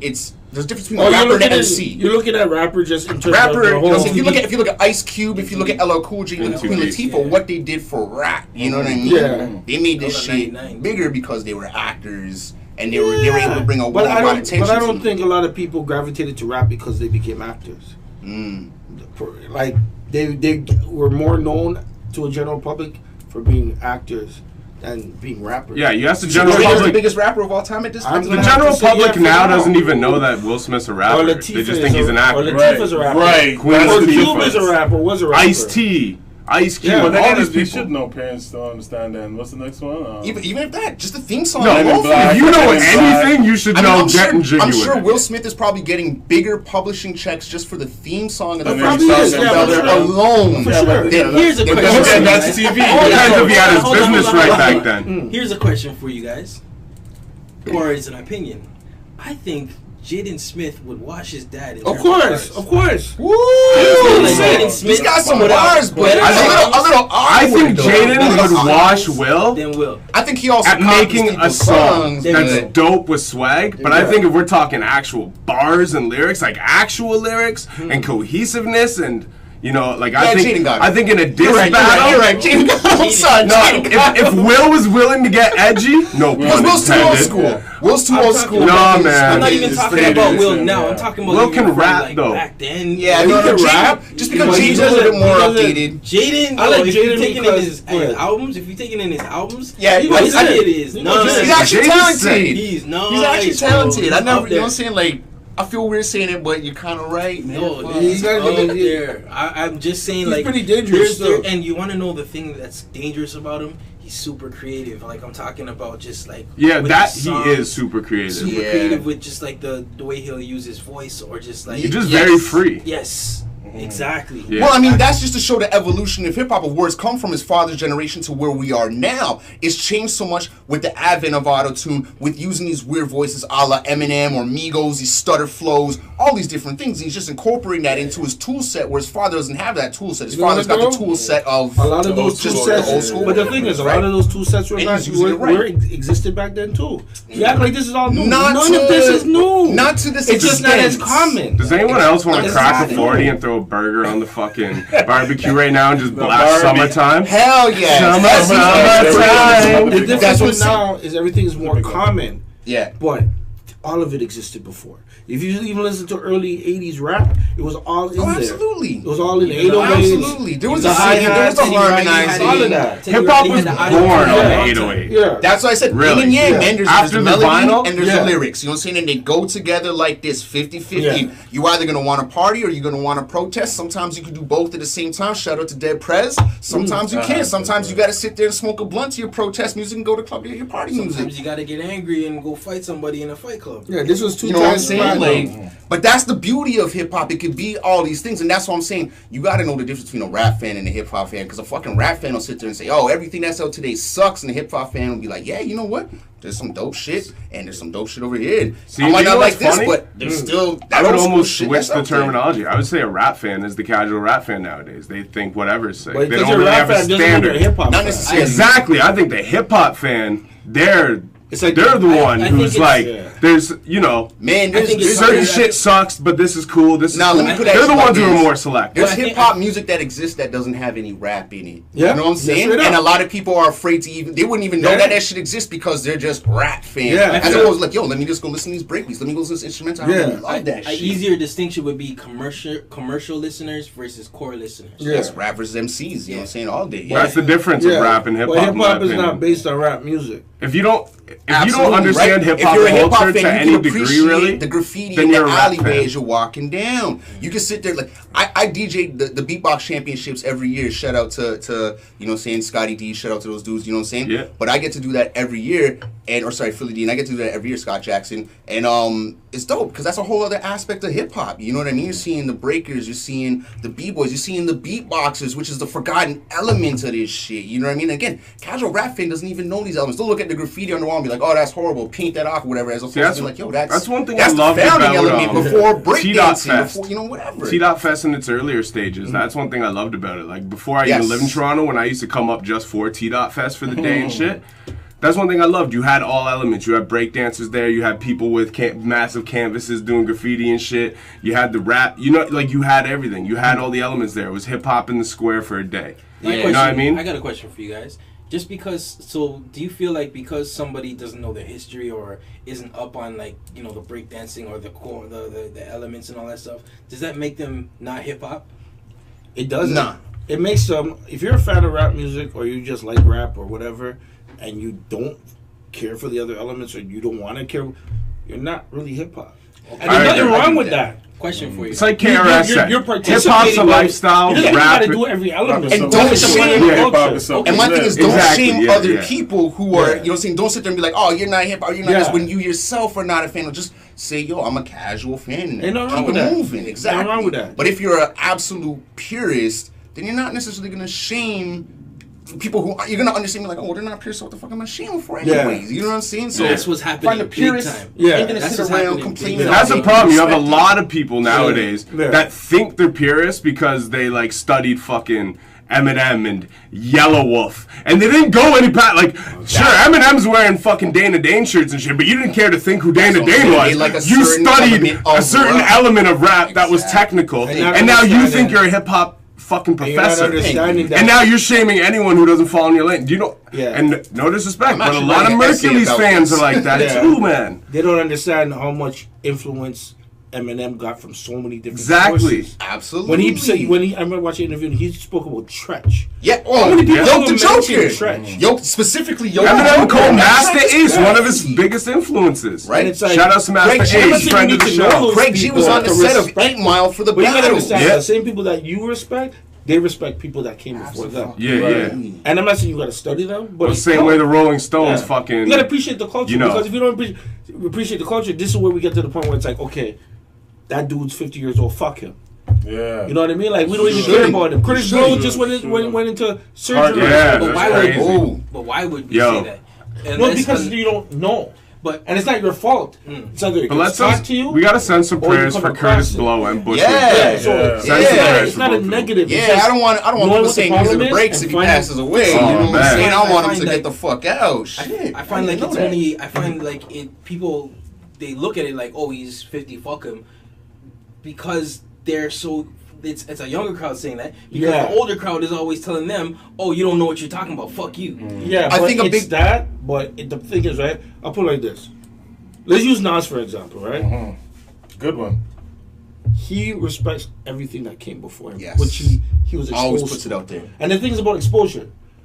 A lot of the younger cats have not. I know. I talk to them. They don't even know about things. It's not their fault. They've never been exposed to it. Right. So who the fuck are they gonna care about a Curtis Blow when they never even heard of him? I think a lot of it Right? boils down to too is hip hop was always built on youth culture, but what we're now seeing is we're seeing certain dudes, Jay-Z, Dr. Dre, Nas. These guys are in their 40s, approaching their 50s, but they still actually look pretty fly. They're still pretty dope. They still actually were able to maintain cultural relevance. So for the first time in the history of hip hop, we're now actually seeing guys approaching senior citizenship, Well- and we're actually being like, oh, you know what? I can still here. still Well, really, What- really respect that. We're you know, the older generation that came before, they didn't try to necessarily Yeah, they didn't- maintain yeah. somewhat of that relevance. Some did. See, Kaz is still yeah. relevant as What hell. you're saying- But that being said, these younger dudes can now look and say, you know what? I can't shit on Jay-Z because Jay-Z's still a Yeah. fucking man approaching 50. His Yeah. wife is still Jay-Z the hottest didn't shit woman in on the them world. either. But dudes will still shit on him though. Dude, Jay-Z But didn't the shit on thing him. is, young dudes- No, Young but what dudes I'm will saying still is shit on the it. younger dudes Yeah. can now look at some of these older dudes That like they still Jay-Z, hear. like Nas, and be like, Right. man, these guys are aging really gracefully. Yeah. I don't feel like they're flabby and whatever. I Yeah. feel like they're still fly as fuck, and this is how I want to age. Yeah. You know what I'm saying? And what So you're that saying, respect too, is now Yeah. coming. was actually a point when you guys were just talking. It made me think of something. And I would actually say Jay-Z is the first hip-hop rock star. Now, the reason why I say that, because in rock music, you get praised and actually are able As to you sell get older. venues As you get older. bigger. Even though you don't keep releasing new music, your venues get bigger with time because you have this impacting that. legacy. Yeah, yeah. Jay-Z just, he's selling out AC, or what, Rogers Center now? You gotta be I politically will say this. correct. But I will say anyways, this. Correct me if I'm wrong, though, G. Correct me if I'm wrong. like no one else in hip hop did that before him. They didn't Nah. get bigger throughout their career and aging. Like they didn't I turn feel 40, you. I 50. feel you. Like KRS-One was probably selling out bigger venues in 93 than he is in You know what it is? 2017. You know But what his it is, money is though? also a lot bigger. But to know say, what's But different, though? I'm just saying, he's say the he's wrong. first hip hop rock star. In my no. opinion. No, All I want to say is correct me if I'm yeah, wrong. Correct me if I'm wrong. Go ahead. Go ahead. Tupac Shakur was the biggest rock star in the world the moment Kurt Cobain died. What this guy did was on the level of like only rock stars ever did the shit he did. No, My man was on the cover he was of a Rolling political Stone while he was activist in who made jail. music. My man had movies and #1 albums at the same time, and he was banging Madonna. That sounded really So good. yeah, he came And banging what I'm Madonna, too. saying So who's is, bigger, Pac or Drake? man, And now, different- number-wise, we can say Drake. That's like saying number-wise, who's bigger, but- Elvis You know or what's Justin crazy? Bieber. I don't know. It's Different times, crazy, different- actually. Well, you The know what I'm thing, saying? Looking at the there was a looking at time everything when you said. never thought anything would be bigger than Tupac. Of course. Eminem in his height still wasn't bigger than Tupac. The time when you think Who nothing would be was? bigger than I Michael don't Jackson. know. But I don't know. Tupac was a 5-year. How long was it? He did like 7 movies And he did so much in that in time. 5 It's years. so- So we're That's actually what at I'm a saying. point in history now where you could look That's that back and say rockstar people shit. have had more impact. That's than that Tupac. rockstar Is shit. it, but is it That's rockstar or is nuts. it just him living his work? The way he presented himself and came across to the world at that time was very rock star esque. It's like the rock star throwing the TV out the hotel window type Yeah. shit. Yeah, but see, you're Only talking rock about the stars would do that rebellion and shit. the image. I'm not talking about that. I'm talking about rockstar in the scale of Longevity. rock music and Like, longevity. Hip hop is not allowed its patrons to have longevity until Jay-Z. Your venues get LL smaller Cool J. with age. I wouldn't talk to LL Cool J performed at the Windsor Casino 5 years ago. Tell me he's out. Fuck out of here with that. No. I feel like there's different factors. Kiss performs at the casino in Niagara Falls. Jay-Z ain't performing at no fucking Caesars Windsor down the Casino. line. Down the line. He owns, or he's a big player in Def Jam now. Like his positioning as an artist has gone from just live an and artist. Live Vision too. Exactly. Yeah, So Live Nation. Sorry. So like, I'm not saying he's not a great fucking businessman. He's still a pole, but he's still a pole. I'm agreeing People with you. have to come out. What I'm saying is like he's positioned himself where he can make bigger moves because he's basically increasing his credit. It's kind of what Nas has done. Yeah. It's in general. Nas is in general. It's what hip hop has done. Popularity He's got and master fan keys. base hasn't really grown in 10 plus years. It's really been the same people. Yeah. You know, the young generation isn't getting into Nas, but Nas has gone and invested in a bunch of things, which is putting his tax brackets up to Well, I where think he's that's getting the close beauty to of hip-hop, and Jay-Z. that's the difference between But hip-hop Jay-Z and can other- sell out the fucking ACC by himself. Yeah. Well, Name me another check this rapper out, though. before him that's doing that has that longevity. No, I in the game. feel you. No And one. that's- He's the and I first agree. real I'm gonna rock say star in something. hip hop. I'm gonna He's say the guy who will come out at 80 years old hold on, and people hold will on, still hold on, sell out hold the on, hold on. ACC to This go is what I see gotta him. say, right? man. I was watching an interview with Eric Sermon, and he was talking about. Shout out his new album. Yeah. He was I heard the talking- track was dope. Anyway, It's dope. He was dope. talking about longevity, Right. and they faced the back. You know, hip hop wasn't popular back then, but they were selling out shows, Yeah. and from that point until now, he's selling out shows. But he's not selling shows in the States or Canada. It's overseas. He's in Central America, 17,000 people. That's Eric fucking Sermon. Right. Eric Sermon selling fucking 17,000. Right. Also, let me touch on something. In the all over the UK world. is All where over they the world. love hip hop Let me right say now. something. Like that hip hop. Let me say All over something. the Like world. Master Ace is in the UK every fucking month. I swear to God. You know what I mean? J. Rue the Damager pretty much lives over there. You know what I What mean? do you mean? I was with him last year. He lives in Berlin. Okay, there you go. He lives in He Berlin. literally lives in Berlin. Bang money. But let me know what say I mean? something though. Hip hop is the only form of music that empowers its artists to actually do this. You don't hear about rock artists saying, well, you know what? I'm going to make an album. I'm going to go and buy my label and I'm going to do this, that, and the other. Hip hop's the only form of music that is based on, hey, you hustle. I'm going to give you this fucked up deal. You're going to hustle. You're going to get out of that deal, come back, make a shit ton of money. And you might be able to rise up to the top, which some of these guys have done. But hip hop has always been based on hustle economics. It empowers its artists if these artists want to empower themselves. G's a perfect example of this. You know what I'm saying? He's been teaching dudes how to fucking hustle. Matter of fact, we should give him the platform to teach some dudes how to hustle right now. It's a perfect segue. Yeah. But as I'm saying, you know what I'm Industry saying? tips. Jay-Z, this is why I said Jay-Z is the best rapper of all time, because he showed up, he did his job, and he created the most opportunities for himself just out of plain and simple rapping. Whereas Nas is the greatest example of an MC purist because he embodies the art form, whereas Jay-Z embodies how you can hustle and make money off of a simple talent like poetry. You know what I mean? But that's what hip hop is. Where does it put Drake in that sandwich? Drake is an entertainer. He's a Michael Jackson. I wouldn't say that Michael Jackson's better than Prince. I wouldn't say that Michael Jackson's better than Prince on any one particular level, but Michael Jackson is a fucking entertainer on a whole other Yo, level. you know what? Kids who grew up after MJ died will look at Drake like we look at MJ. Of course. Absolutely. But still, no. But let's give my man, G this platform. Let's segue into, like I said, because hip hop is about hustling. My man is a hustler. I hear you. He kind of made a point. I know that, but no. He kind of made a point. Leave the man entertainment alone. thing. Leave him alone. You know what? Michael Jackson wasn't writing his shit for the first few records. It doesn't matter. He's not a rapper. Bad's where it started. If you compare Or what? You Raw know one talent, record on Thriller? if you compare raw talent of Prince to Mike, No, Prince got Mike beat in all the Prince- categories. I agree. But when you Musically, package yes. it all together, Mike Mike is a had big that artist. magic. You can't If you do compare that, raw talents bro. of Kendrick to Drake, Well, right because across Mike, the board, Kendrick got Beyonce on is the board. closest thing But we have when to you put it Michael all Jackson together, right now. Drake got that magic. don't There's think something it's about magic. him. He's got that twinkle in his fucking eyes. I don't know what it is. He got that. He got the. He just got that it He got factor. the, what's it Yo, I called? love- The unibrow. The unibrow. He No, got that it's it The factor, unicorn, the unibrow, you know what I mean? It's that it No, factor. you're giving me the. You're giving me I was gonna say the- something, but it's a My fact. man G the segue. Hold on. We're going to something else. We talking about. Let's talk about us. Yeah. Yes, like I said, man, Let's talk about us.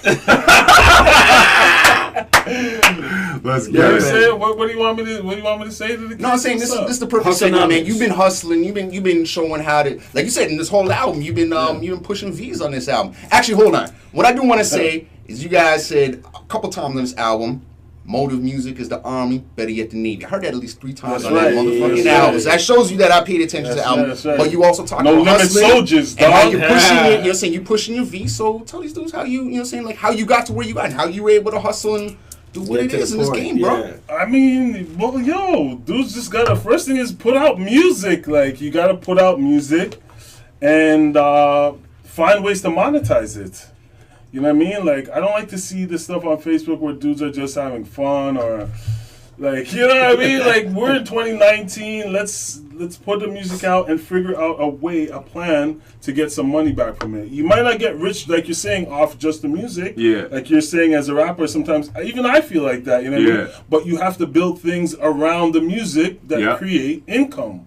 Like, we're not here just to be cool and fucking make songs. We're here in 2019 to create a business for kids, for generations is what we're aiming to, and especially as independents. So my whole thing is just as an independent, control your music, know the business behind it, and music and money's eventually gonna come back, man. That's what's up. You know what I mean? I mean, yeah, like stuff that you guys see me with and stuff, a lot of that came from music. You know, whether it's Motive music label or my past thing as programming, but everything comes from music. Yeah. So I would just say dudes just gotta take their like business more serious, man. Even when it comes to shows and stuff out here, dudes show that they're not serious. Yeah. And if you're not serious about a show, you're not gonna make money off your music. Absolutely. Like, dudes, like in the booklet, I tell you guys, like, register your songs, like. You know what I mean? Absolutely. I have, you know, I can show you, I can open my SoCan right now and show niggas how much money I've made off my SoCan. Like, I made thousands. Straight up, I'll tell you guys I made thousands. You know what I mean? And that's only my SoCan. Right. Now I got to shout out, you know, if there's artists out here, I'm trying to start administering other people's publishing. You know, a big jewel in this game. I'll give niggas a jewel just so I feel like it. It's late, maybe nobody's watching, so too bad for them. But you gotta see that on replay. You gotta own songs. You gotta create that and own songs. Get that publishing. And publishing, you have to realize it doesn't have to be your song. Right. It could be I sign Maloney. And I'm like, yo, Maloney, you know, to sign to the label, you're going to have to give me X amount of percent of your songs off the album. Set can attest that I didn't do that to him. Yeah. But the game is different now. Like, I have leverage.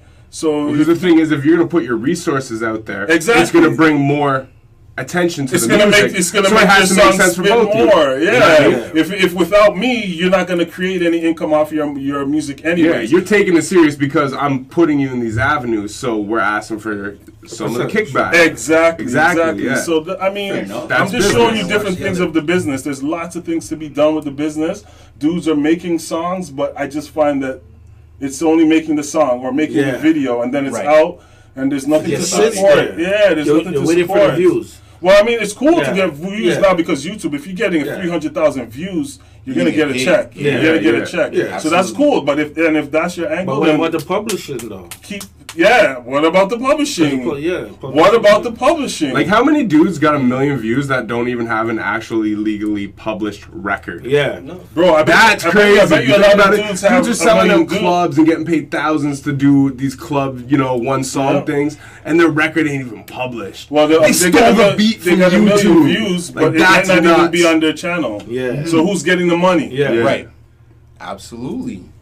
It's nuts. That's the crazy thing about the internet. It's the Wild Wild West now. There's old values and there's a legal system and there's a whole thing in structure, and now this internet's kind of fucking everything up. And it's like people used to the old way are trying to catch up to the new way, and people in the new way are kind of getting caught up in the old way. Because you know what I mean? It's like Bobby Shmurda, you know what I mean? Yeah. He did that joint. Lloyd Banks rapped on that beat before you did. Yeah, but he happened to get his hands on the instrumental online, and that record went off so hard that they ended up doing an exclusive deal where he owned the beat. You know what I mean? But it's like, it's nuts, like how like you can literally have like a #1 record and not even legally own the shit at all. Like none of your paperwork is correct. There's no paperwork. Tariq, right? That's what happened to them back then. Yeah. But at the same time, that's the beauty of the internet right now is that all this knowledge is available to you for free. As a matter of fact, G got a book that, you know what I'm saying, you could actually buy from the man. Tips. Where can I get that industry tips if I myself, I have a copy myself, No but doubt. if I didn't have a copy, You just where holler can I at get me some on of that, man? Facebook. It's facebook.com/GWunder, GEE WUNT. The last one. I'm gonna hit up the vodka after. Yeah, I got a book called Industry I should be Tips. drinking, man. Okay. And it just tells dudes how to, start on that path of monetizing their music. You know what I'm saying? How does an artist publish their music? As soon as you create your song, it's published to yourself. But publish is when you put it out. You publish a book, you put it out. See, You I was publish a told by a song, friend you put it out. who learned, we went to Metalworks and graduated, and he told me the best way to really publish a song, like the low budget way, is as soon as you create a song, you burn it on a CD and mail it to yourself for next day delivery, and all the dates are stamped and everything, That's and you just keep copyright. it. That's copyright. That's Sorry, that issue's copyright. But copyright and publishing are closely tied. Yeah. But copyright is, okay, like say you're registering a song. I'm going to show you how publishing is related to registering a song on SOCAN. Yeah. Okay, most people think, okay, if you do a song, it's 20%, 20%, or 20%, 80%, whoever, it's 100. But what it is a song is, it's in 50%. 50% goes to the publishing, 50% goes to the writers. Right, so if I And say... the writers are split in quarters, is it not? Is it not engineer, hold on. writer, Depending on producer, performer, songwriter, producer? It's really only, no. Well, it depends on, but for rappers, it's Depends on usually the contracts? beat. No, it depends The on beat who's maker into the song, and the lyric who writer. contributed to the song. But for regularly, it's the beat maker and the rappers, Yeah. or the rapper, right? So if out of that 50%, automatically, if there's just me and Set, it's 25 for him and 25 for me as the producer. Right? But the other 50% of the Goes to song publishing company. is publishing. Right. So if it's not claimed, somebody can claim it. You know what I'm saying? Just because you made the record doesn't mean, you know what I mean? Or just because you made the record doesn't mean you get half the publishing. Now, what a publishing company also does, if I'm not mistaken, a publishing company will be the same ones who will say, you know what, there's TV shows, they need some music, and we're going to help get your songs on so these they're TV gonna shows, take, and then we're going to collect X amount of 50%. funds for this, I'm and gonna make give sure you get I'm gonna paid. give you an example. So if they say the publishing deal is 25%, I sign the deal with you and I say I'm taking 25%. Every time you publish a song from then on in, for the duration of that thing, they're going to get 12.5% of the song. Okay. Because that's 25% of 50. And that's what Kanye's getting attacked for right now, right? It was his publishing deal. He's trying to get out of it. I don't understand how Kanye's looped into a never. But he's got a fucked up publishing deal that says, like, you're not allowed to start making music I don't and understand how his shit. publisher can tell him he can't make music. Only But even it's that's probably in the contract. It's in the contract. You didn't read that He fine can put out that lettering. boop diddy boop shit, and you know what I'm saying, it'll sell. He's Kanye. That shit was But no, definitely publishing's dope, because I mean your publishing company will be the ones who get you in like jukeboxes, and you know what I'm saying, like they'll get you mass play if you can get yourself signed to a good publishing company, like you can eat well. Different levels of publishing companies too. Like some publishing companies, like what I'm trying to establish, it's not even necessarily to find you all those opportunities. It might be just to administer your stuff, because some dudes don't even do it. So I'm gonna say, you know what? I'm gonna register your stuff with SOCAN. Who else was on the song? I'm gonna sign in. I'm gonna do everything for you. But I'm gonna take, because of that. I'm taking X amount. Correct. You're getting your money. Correct. I think you do it yourself and keep every 9 months. Exactly. Or you're not gonna get no money off of it if you don't let me do it.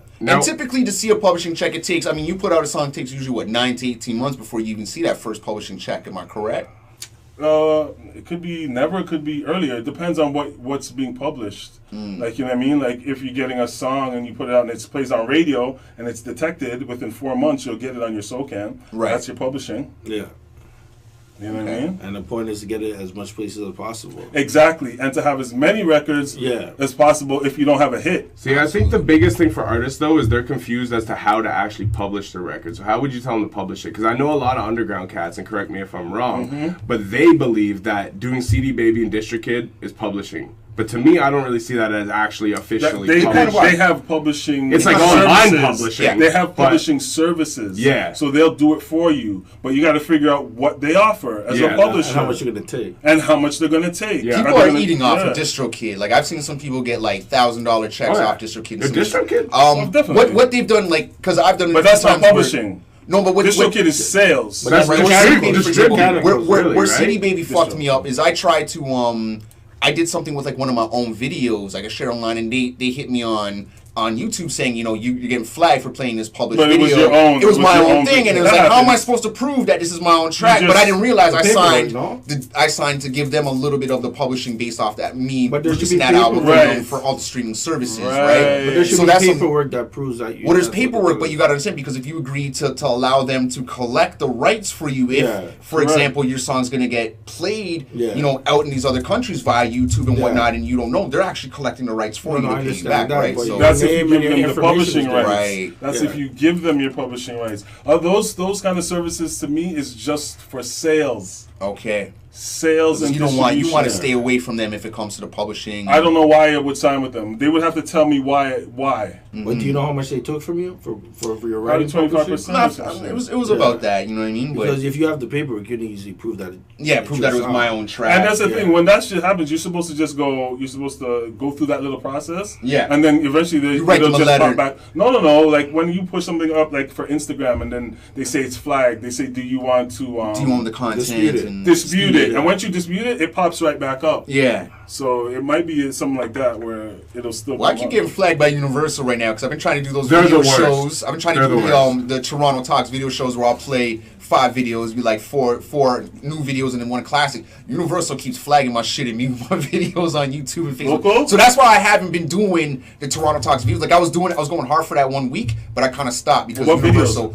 They flagged me for Cardi, they flagged me for Classified, and they flagged me for fucking Chief Wreckords shit. Yeah. Chief Wreckords video got muted. But they flagged me for Classified's video and they flagged me for Cardi. And I wrote them an email saying like, hey, I'm giving you guys free fucking promo here. So they released it on the 2 videos like a week later, but it was like, man, if I'm gonna do this show every night, curate a show, and they're gonna go ahead and flag me. You might have to clear before you. Yeah, I might have to talk to someone because I kind of like doing that. They'll give me the ability to play your videos, whatever. Yeah. Do like a Rhapsody, a 5 thing, just put it up in loop. Because I remember you even commenting as I was doing it online. You know what I mean? Dope. I could throw it up and share that shit all day and whatever. But if the labels are gonna flag me and we're giving them free publicity, that shit just kind of pisses me off. But I digress. The publishing is definitely something that I appreciate you educating us on. That's why they're getting that publishing money. You know what I'm saying? They saw I wasn't paying. They're like, well, what the fuck? You know. But then when I showed them, I wrote them and said, hey man, I'm giving you guys free publicity. Someone's gonna watch this and go to streaming and want to hear Cardi's album.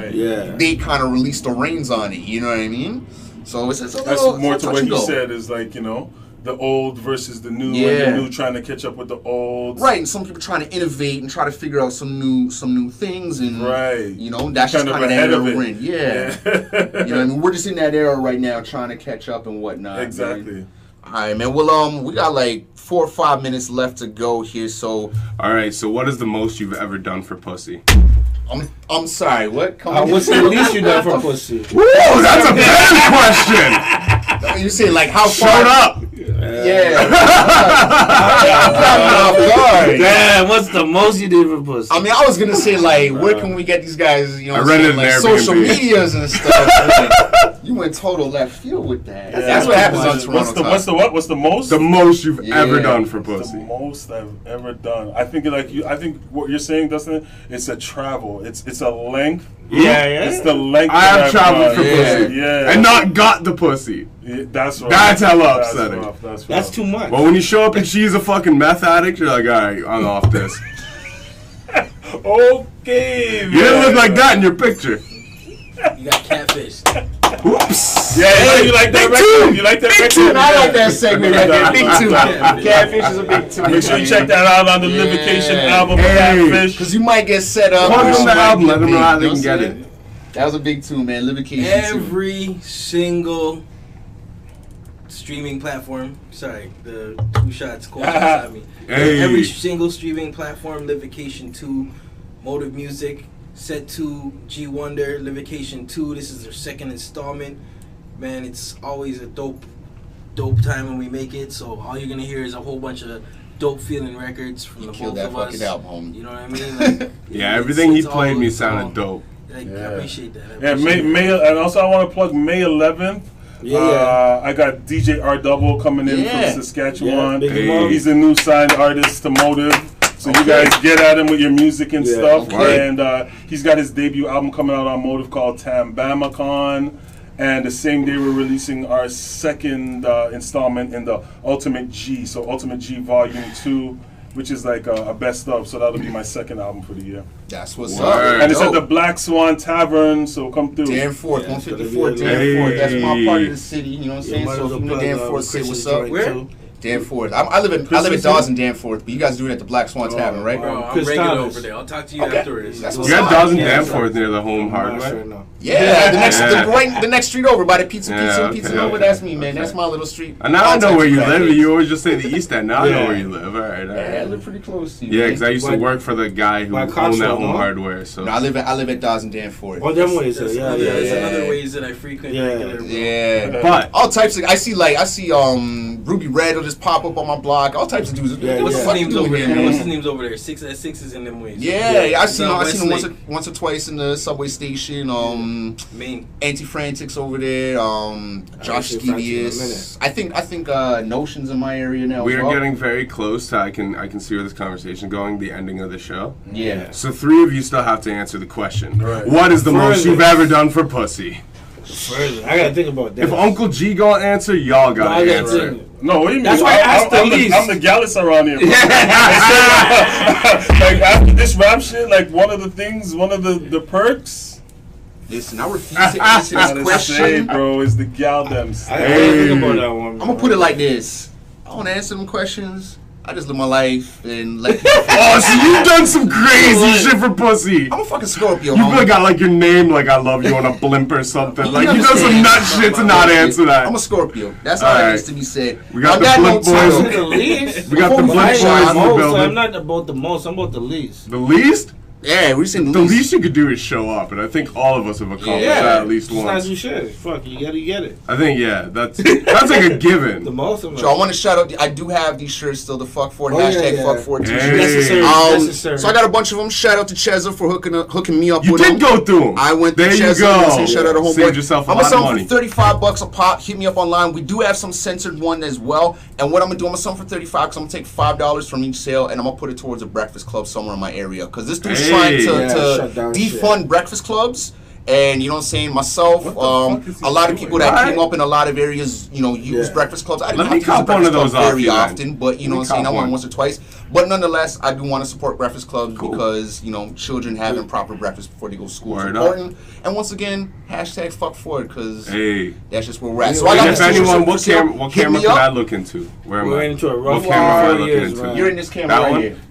And if you want to get the MLNY shirts, that's right.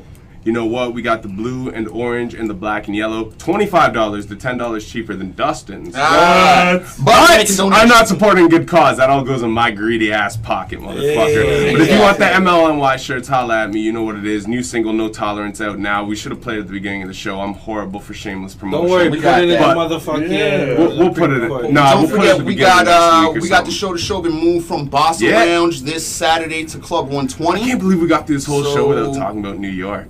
Oh shit!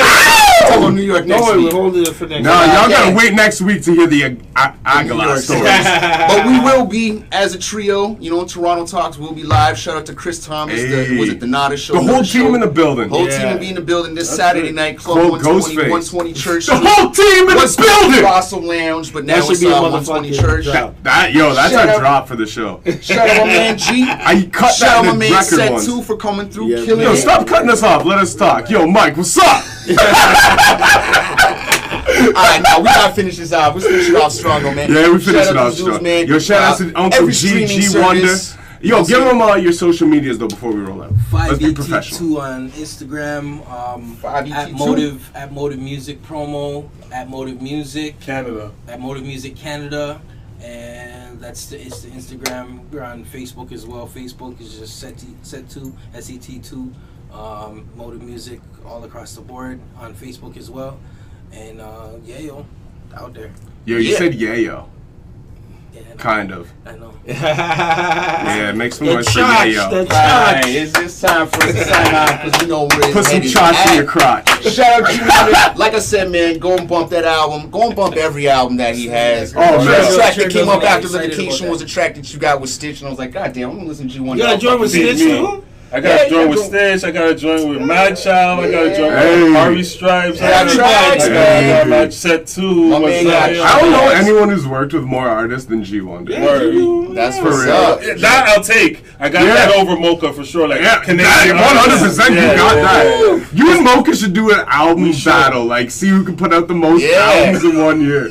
You guys should. Have you ever done a track with Mocha? No. Why? Do a track with Mocha. Sure. Yeah, you guys set it up for me, man. The two hardest working dudes in the industry. Track G Wunder and Mocha on Canada's two hardest working artists. Hey, fucking that's what's facts, up, man. Toronto Talks, man. Like we said, Toronto. Hey, we gotta have you on the show again because we didn't even get to touch on the fact that you were like, if I'm not mistaken, like you were the voiceover voice of much music. That's right. Man. What? Yeah, bro. You know what I'm saying? So, so for all of you guys who didn't even you got know a good voice for it, though, because it's that deep voice. Hearing all good media personalities, this man's voice have deep voices. Yeah, he's talking about Britney Spears and Backstreet Boys and all them famous ass Yo!